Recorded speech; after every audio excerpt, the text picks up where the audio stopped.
কোন স্থানে আসলে জিন থাকে আর কোন স্থানে জিন থাকে না, কোথায় থাকে জিনেরা, কি খায়, এই কৌতূহলটা আমাদের অনেকেরই আছে। যে মোহতারাম, আমাদের যে বাসাটা এর আশপাশে কিছু খালবিল আছে, কিন্তু রাত্রিবেলায় এই খালবিল থেকে কিশোর যেন আওয়াজ পায়। আপনার কাছে জানতে চাচ্ছি, অনেকদিন আগে আপনার একটা লেকচারে শুনেছিলাম, কিন্তু ভুলে গেছি যে জিনদের স্থান, থাকার স্থান কোথায় কোথায়।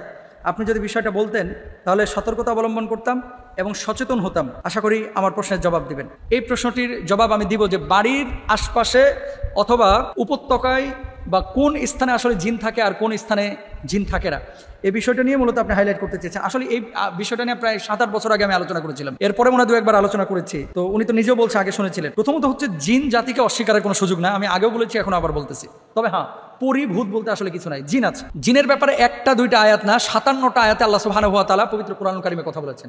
57টা আয়াত। নামাজের কথা বলা হয়েছে 82 বার, পরোক্ষ প্রত্যক্ষভাবে জিনের কথা বলা হয়েছে 57 বার। এবং শুধু তাই নয়, জিন জাতিকে নিয়ে জিন সূরা জিন নামে আল্লাহ তাআলা একটা স্বতন্ত্র সূরা নাজিল করে দিয়েছেন, সুবহানাল্লাহ। তো আপনার জিনদের ব্যাপারে রাসূল আকরাম সাল্লাল্লাহু আলাইহি ওয়াসাল্লামের কাছে সরাসরি জিনদের সাক্ষাৎ হয়েছে, এর আগে আলোচনা করেছি প্রায় 6 বার। এবং জিনরা রাসূল আকরাম সাল্লাল্লাহু আলাইহি ওয়াসাল্লামের প্রতি ঈমান এনেছেন, আল্লাহর প্রতি ঈমান এনেছেন। নবীজি কোরআন তেলাওয়াত করেছেন, জিনেরা এই কোরআন তেলাওয়াত শুনেছেন এবং নীরবে শুনেছেন। আলহামদুলিল্লাহ বলেন না, নীরবে শুনেছেন। কিন্তু আমাদের বাংলাদেশে অনেকে আমরা কোরআন তেলাওয়াত করি, কোরআন তেলাওয়াত শোনা যায়, নীরবে শুনি না। কোথায় থাকে জিনেরা, কি খায়, এই কৌতূহলটা আমাদের অনেকেরই আছে। জিনদের আবাস মূলত রাসূল আকরাম সাল্লাল্লাহু আলাইহি ওয়াসাল্লামের ভাষ্য থেকে বোঝা যায় উপত্যকায়, যেখানে একটু জঙ্গলের ভাব আছে, যেখানে পুত পবিত্র জলাশয় আছে, এই জলাশয়গুলোতে জিনেরা থাকে। পাহাড়ে, পর্বতে, উপত্যকায় জিনেরা থাকে। বাড়ির এমন কোনো স্থান যেখানে আপনার অপবিত্র কোনো কিছু আছে, সেখানে বদজিন থাকে। সেটা ছাদের ভিতরে হতে পারে, বাড়ির পাশে বন জঙ্গলে হতে পারে, সেটা মনে করেন ডোবা পানিতে হতে পারে, সাগরের, সমুদ্রে, মানে যেখানে জলাধার আছে এবং জলাশয় প্রচুর গভীর, এই সমস্ত জায়গাগুলোতে জিন কম থাকে। কিন্তু সাধারণ ডুবা, যেখানে মানুষ হাঁটা চলাচল করতে পারে, এই জায়গাগুলো জিনদের আদর্শ জায়গা। জাবের ইবনে আব্দুল্লাহ রাদিয়াল্লাহু তাআলা আনহু থেকে বর্ণিত, রাসূল আকরাম সাল্লাল্লাহু আলাইহি ওয়াসাল্লাম বলেছেন, যখন রাত নামে তোমাদের সন্তানদেরকে ঘরের বাইরে যেতে বারণ করো, কারণ শয়তান এই সময় বের হয়। 1 ঘন্টা পার হলে সন্তানদের যেতে দিও এবং আল্লাহর নাম নিয়ে ঘরের দরজাগুলো বন্ধ করো, কারণ শয়তান বন্ধ দরজা খুলতে পারে না। তারপর আল্লাহর নাম নিয়ে পানির পাত্রের মুখ বন্ধ করো, এরপর আল্লাহর নাম নিয়ে খাবারের পাত্রগুলো ঢেকে রাখো। যদি ঢেকে রাখার কিছু না পাওয়া যায়, অন্তত কিছু উপরে দিয়ে কাঠের খণ্ড বা অন্য কোনো সামানা দিয়ে তোমরা ঢেকে রেখো, এবং রাতে শোবার সময় কুপি বাতি নিভিয়ে দিও। শেখ বিন বাজ রহিমাহুল্লাহকে জিজ্ঞেস করা হলো, বেসিনে গরম পানি ঢাললে কি জিনদের সমস্যা হয়? শেখ বিন বাজ রহিমাহুল্লাহকে জিজ্ঞেস করা হয়েছিল। দেখেন তো তিনি জবাব দিয়েছিলেন কি, হ্যাঁ, গরম পানি মানুষকে কি দিয়ে বানানো হয়েছে? মাটি থেকে বানানো হয়েছে। মাটি দিয়ে যদি মানুষকে আঘাত করা হয়, মানুষ কিন্তু ব্যথা পায়। জিনকে বানানো হয়েছে কি দিয়ে? ওয়াল জান্না খালাকনাহু মিন ক্বাবলি মিন নারিস সামুম। জিনকে বানানো হয়েছে লু আগুন দিয়ে। আগুন যখন আপনারা জ্বালান, আগুনের উপরে দেখবেন একটা সাদা অংশ, আবরণ। মোমবাতি জ্বালাবেন, ম্যাচের কাঠি জ্বালাবেন, জ্বালানোর পরে দেখবেন আগুনের একটা অংশ হচ্ছে হলুদ, আর একটা অংশ হচ্ছে সাদা, মানে যেখান থেকে ধোঁয়া ওঠে, এই ধোঁয়ার নিচের অংশটা সাদা।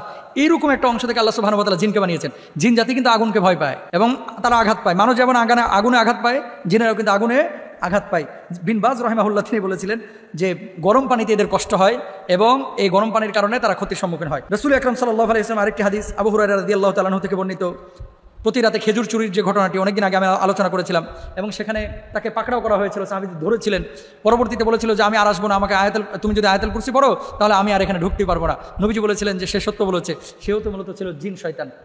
আয়াতুল কুরসির যে ঘটনাটি, এই জন্য প্রতি রাত্রে যখন ঘুমাবেন আয়াতুল কুরসি পড়ে ঘুমাবেন, জিন আপনার কোনো ক্ষতি করতে পারবে না। তারপর আবু সাঈদ খুদরি রাদিয়াল্লাহু তাআলা আনহু থেকে বর্ণিত, রাসূল আকরাম সাল্লাল্লাহু আলাইহি ওয়াসাল্লাম বলেছেন, মদিনার কিছু সংখ্যক জিন মুসলমান হয়েছে, এদেরকে প্রাণী হিসেবে যদি কেউ দেখো তাহলে 3 বার সাবধান করবে, তারপরেও আবার এলে সেই প্রাণীকে হত্যা করবে। সহিহ মুসলিমের হাদিস।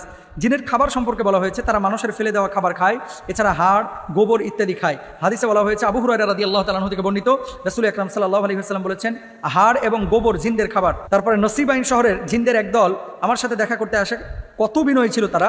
আমার কাছে মানুষের খাবারের উচ্ছিষ্ট সম্পর্কে জানতে চাই।